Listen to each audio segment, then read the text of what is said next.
Are you a copy artist? Do you copy things exactly and make minor changes and then call the image your own? We'll find out by the end of this video. Buckle up because I'm about to go on a rant, and this is coming from someone who's been using references for a long time, but I don't use them to copy. That brings me to a point. I am not a copy artist. I don't copy.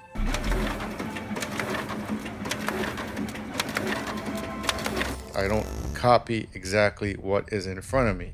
I interpret it. And so that's what your job is as an artist.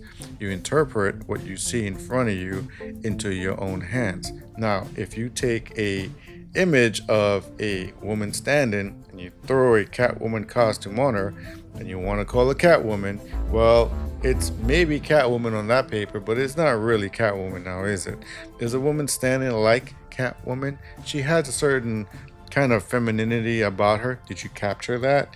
Yeah, you probably nailed the costume properly, but the costume really doesn't change that much. It could vary, and they're all correct. So these are the things I do to separate myself from being a copy artist.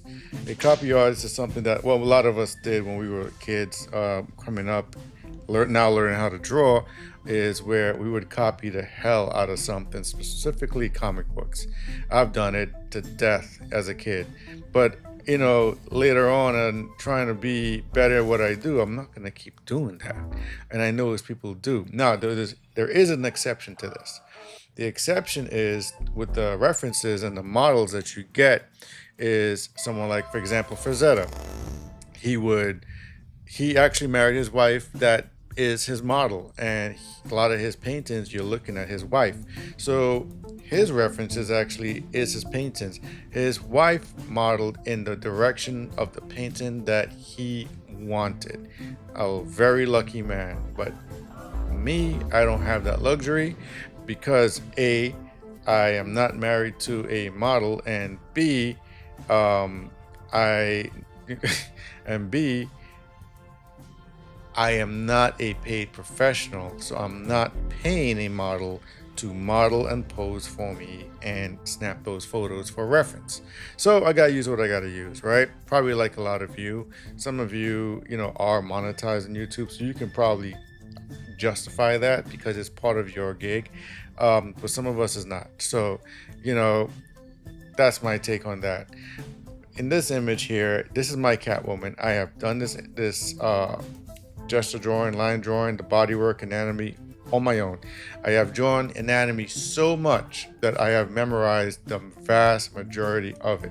But there's a lot of things I still don't know. Well, what I'm saying is that there are known knowns and that there are known unknowns, but there's also unknown unknowns. Things we don't know that we don't know. But I do know what I do know. And it's what it is. So, and the things I don't know, I get reference for. I go look it up, and I absolutely go at it, Now, before this video ends, I really do want to apologize. I lost a good batch of the end piece of the work, but it's not gonna be critical to this video. Overall, with this video, I wanted to show you guys what anatomy is and how it will work against you as far as trying to be original and separating yourself from other copy artists out there. I don't copy, I don't trace, I don't do none of that. Now, there was a problem here. When I first looked at this image, you can't see it here, and I can't find that image neither. The nose wasn't proper. The nose wasn't, there was no constructive 3D plane. It was flat, and I didn't think about it. Which brings me to this question. Had I used proper reference, would I run into this problem? Probably not. It probably would have still been a problem, but not as big. And I just cause my own issues as I draw.